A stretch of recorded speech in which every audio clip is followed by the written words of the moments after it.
Welcome back, Hunters! I'm the SurvivalVis, and we return to Monster Hunter 4 Ultimate, where as you can see, we're in a little bit of a different spot than usual. We are into the Gathering Hub now, because the next few quests, I believe, are only through the Gathering Hub. The first one we're going to be tackling, and to finish off this week of our new channel schedule, will be Shagaru Magala.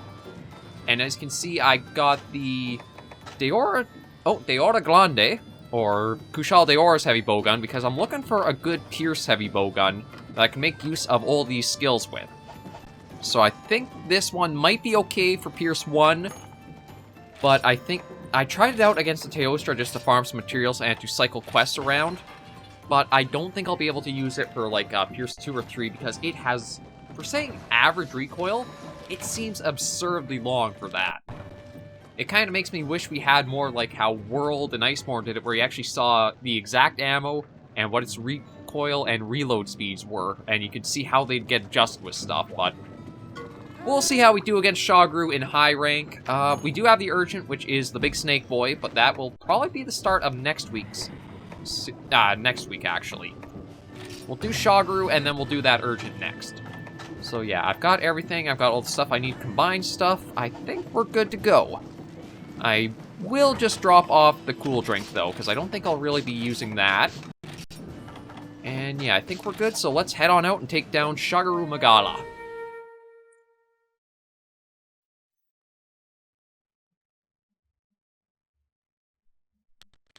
Okay, we start back here. Oh, it actually does give us supplies. I wasn't sure if it would being a high-rank quest or not. But we'll snag that. Hopefully we won't really need too much of this stuff. We're going to go in with Pierce 1, and because we do have Tenderizer and Pierce Up, it's been hard trying to find a bowgun that can use both those skills in it. Like, when it came to the Grave Cannon, I couldn't use the Pierce Up because the Grave Cannon, it does have some Pierce capacity, but I don't think it's enough to... maybe I will... Oh, I don't know what the recoil might be like for it, is the only problem. Although, if it... I think it's a low recoil, so maybe I could try using the Grave Cannon, and then... I might take that with me for going after Dalmadur, now that I think about it more. But I think Pierce would probably be the best thing for that, but let's not talk about that monster, given we have this one to be fighting right now. Okay, he's going to go down, he's going to fly up because he's probably enraged, yeah. Actually, that was a pretty fast transition to an enrage. We might be pretty good with this setup. I do just gotta... Oh, crap. Okay, I gotta get away from the wall, because Shagaru can be a pretty good fight as long as you don't get cornered. If you get pushed up against, like, the arena wall, it becomes a very annoying thing. And this boulder, as much as it can be a safe zone, it can, again, cause problems.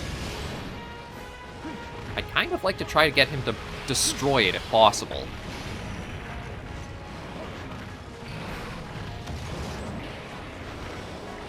Oh yeah, I gotta be careful. Okay, no, those do get stopped on that. I know there are some attacks that can almost go through, like, walls and boulders and stuff, so it's... Okay, where are you? That's it. I don't think any of these are strong enough, though, to destroy that.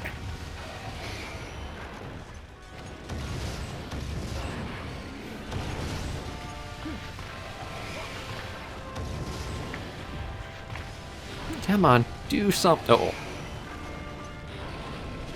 There we go. Thank you. That gives me so much more room to maneuver and work around than just like being stuck in the tight areas. Just more on the sides of that.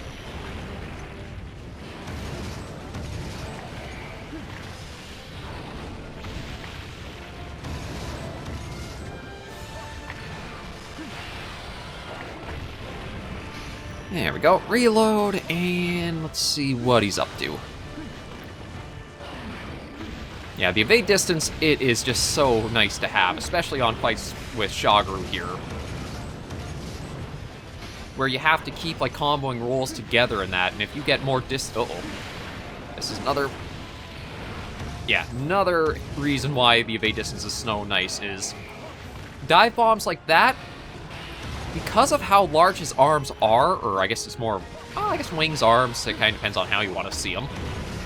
Because of how large they are and how he sweeps around for like the full circle, that actually has a very wide range it can strike out at. Oh, there we go. Ow. I think I actually rolled into the aftershocks of like that strike. Oh crap. I hated that because he's on the edge of the map there, so he kind of glides along it. But we're still doing pretty good.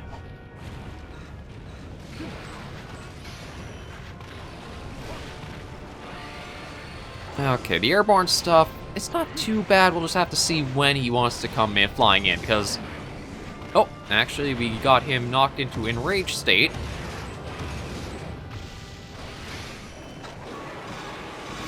Now, get some distance, make old Pierce 1s again.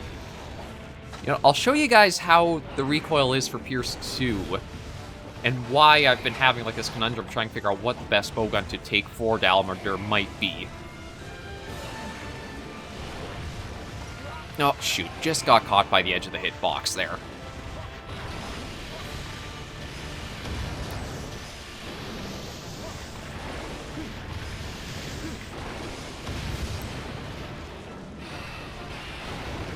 Like, it doesn't look too bad, but it does basically shot, wait, now I can finally react. So it is something you have to be very certain you have a large opening before you take the shots with. Oh, shoot. Didn't even think to look at the mines coming. That's another problem with Shagaru is you can focus on him, but that one attack where he like launches it out and then he comes back can be very tricky to read. Because I don't remember if it actually shows all three paths, or it only shows the middle path. I think it actually... I'll have to take a better look at it, but I think it mostly focuses only on, like, the middle projectile going forward. And they're the two prongs, so it's like a trident attack in a way. But yeah, it can be dangerous to be going up against him. But we did get some nice first aid pluses, so we have plenty of healing. Let's switch back to the Pierce 1s, because we were doing pretty good with that. It gave us plenty of time to be able to react, and recoil was rather small from it. Oh crap, that dodge. The extra large charge, because again, those wings are part of the charge hitbox. So it's not like typical monsters where you just have to mind the body.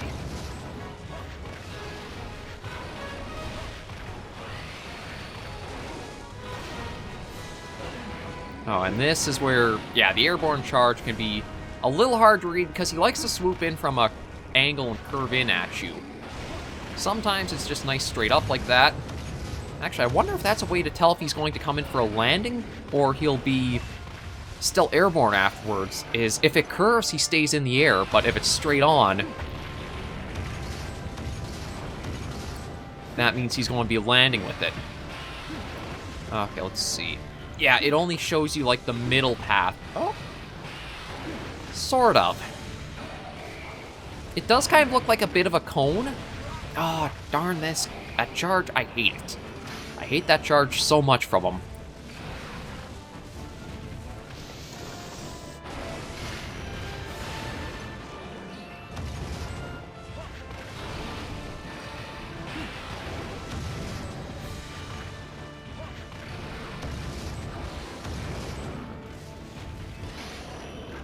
Yeah, I thought it was more of a cone, but it really does look like it is just the most middle projectile it follows along with. Either that, or because as they travel, they arc outwards more. It just shows, like, the initial path.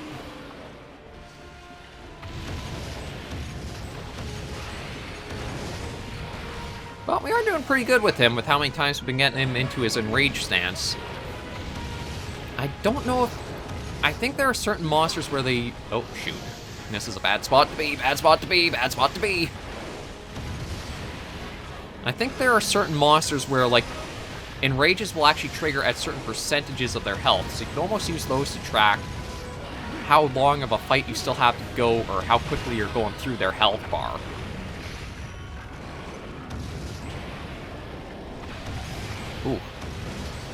Oh, there we go. Nice stagger. See, the staggers are probably where I'd want to switch over to a stronger Pierce, because then I can get the more powerful shots in without... Oh, crap, crap, crap. Again, gotta be very careful of that sweep.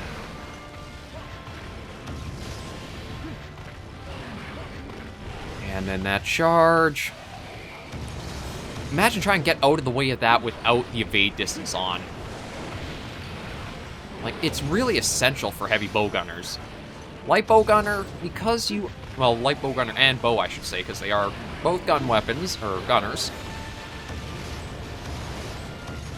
You're at least more mobile, and you move at a faster speed with the weapon drawn and out, but for heavies, you've got to get something for your mobility. I think Iceborne, or well, World Iceborne did it best by giving them like an inborn, or giving the heavy bowguns a natural greater evade distance. Like compared to, oh crap, another one? Like compared to 4 Ultimate here, where you basically have just the same dodge as a light bowgunner gets. In World, you get a rather nice basic dodge. So you didn't super need the evade distance, but if you got it, it would be like, you just got extra distance on it. And I kind of feel like when it came to Monster Hunter Rise, the heavy bowgun, it doesn't click with me. It almost feels like this weird medium bowgun playstyle in a way. Because one of the things about the heavy bowgun is you feel like there's more of a weight to it. It feels like you're lugging around a cannon, but in the same token, you are shooting a cannon, and it feels like you're getting that much power out of your shots if you can get them out. In Rise, though, you're getting shots out pretty easily. You stay mostly mobile, you can walk while shooting a lot of shots, and they don't feel as impactful as, like, things to be shooting off. Again, it's a weird take on the heavy bowgun. Okay, well, thank you guys for that, because that can go through his roar there. Oh, thank you guys a lot. Ow. But that's the consequence of shooting that powerful shot off. Is you are very vulnerable for a very long time. Basically have to put or shoot it out in the middle of an attack. Reload speed's, though, pretty nice. Oh, out of the way. Yeah, so the first one is the horizontal, or I guess more sides than outwards. That's a better way to do it than just horizontal and vertical.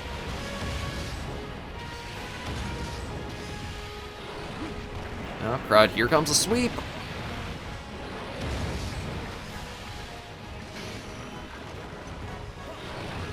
Oh, another one.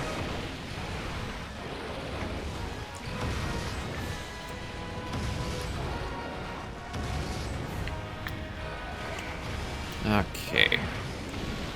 Just keep at her. Oh, there we go.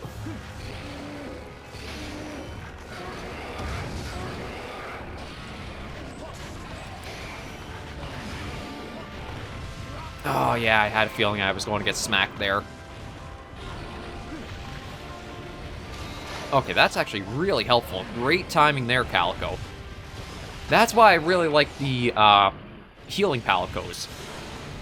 Like, the trap ones would not have any use in a hunt like this, but the healing ones, they can really pull your butt out of the fire a few times in a hunt. I wish they were a little more reliable to get their stuff off, but sometimes you just gotta put up with the bad to get the good.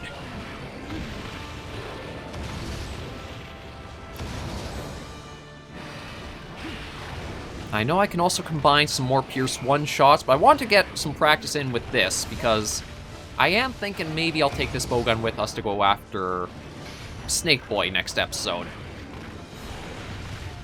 Getting the combination of Pierce and Weakness Exploit would be very powerful on it.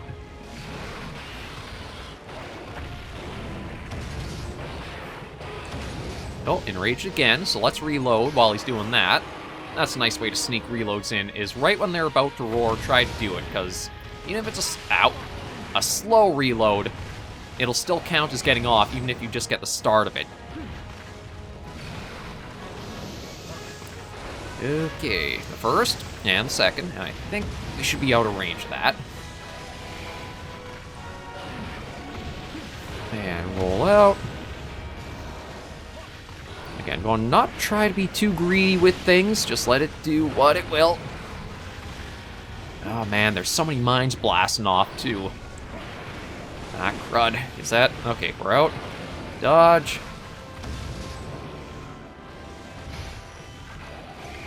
What are you up to? Okay, there's a second. And we managed to get the... You know, we haven't actually gotten the frenzy to...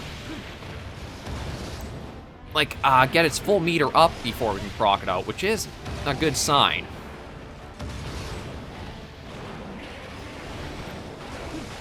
Ooh, that would have been very bad. If it wasn't for evade distance, again, would have rolled right into the path of it instead of out of it.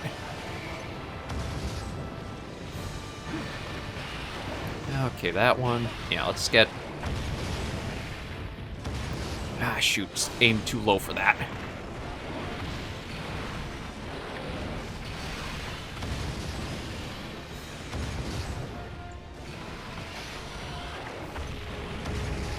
There we go. Shagaru Magala, taken care of.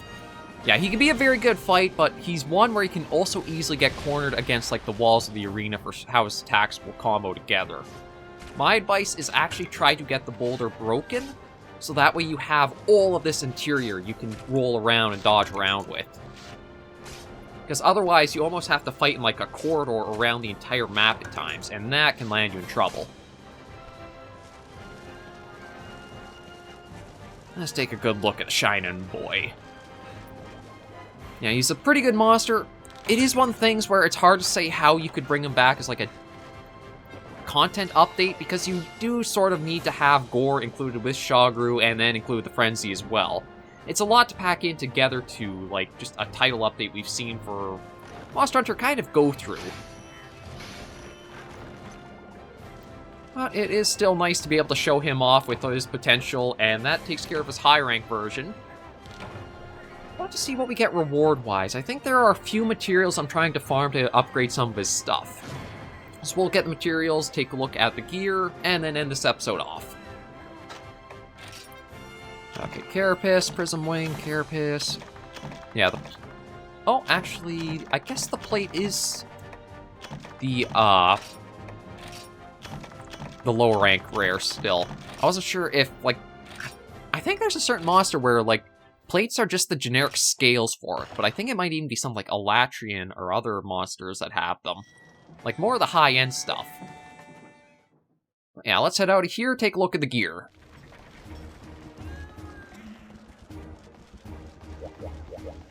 The man, let's see what we got. Okay. I do have the light bow gun made. I'm pretty sure. Where is that? Is that the last one? Oh, right here. Yeah, so I'm trying to make... I figured I'd collect some of the light bow guns for looks. Like, I gotta admit, it's a pretty nice looking light bow gun for Shagaru Magala. Yeah, I think I'd probably prefer the long barrel on it for, like, the long horns rather than the... Although the crest kind of front is a bit nice, too. But yeah, so I need the Phos Gem for that one. And there was the other one right here.